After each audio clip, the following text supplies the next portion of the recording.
Hi. Hi. Hi. There's a scene in Peter Pan where Mrs. Darling is getting ready to go out for the evening to support Mr. Darling at a social. And John and Michael and Wendy are saying, "No, no, no. Mummy, stay home, stay home." And Mrs. Darling says, "I have to go. Your father, although very brave, will need a special kiss tonight." And Wendy, 13-year-old Wendy, in her snarky way, says, "Father, brave?" And Mrs. Darling says, "Yes, he's very brave. He sacrifices for us. He's put away the things that he loves, all for his family. And he never complains." That's Dad. And that was Dad. He sacrificed a lot for us, and he was jumbo brave, huge brave. And as you'll see with these stories, I'm telling the truth. Now, Daddy had his faults. Don't get me wrong. He was prone to depression, severe depression. Could last 2 weeks, could last 2 years. He had a paranoia of authority. Could have been his boss, it could have been a clerk at a store. If somebody was in charge and Daddy was in a particularly delicate way, uh, it would make him very nervous. We've all seen that. So I want to talk about the brave part of Daddy.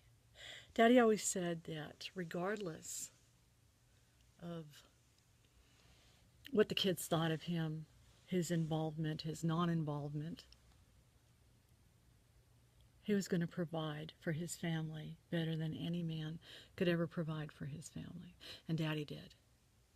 And seriously, did Mom and Dad ever ask us to get a job and put money into the household? No, they didn't me. And I was an able worker. I just didn't work because I just went to my mom and dad and I said, "I need a car. I need your car. I need gas money. Daddy, I really like that shirt you're wearing. I'm going to wear it." "Okay, here you go." Food in the fridge? Pfft, yep, all the time. Milk? Got it. They were very generous. And Daddy was going to make sure that we had a wonderful life. And he was going to work his butt off to make sure that happened. So in 1970, Mom and Dad made a monumental decision to move from Covington, that wonderful house on Vermont, back to California. I mean, essentially, we were going home.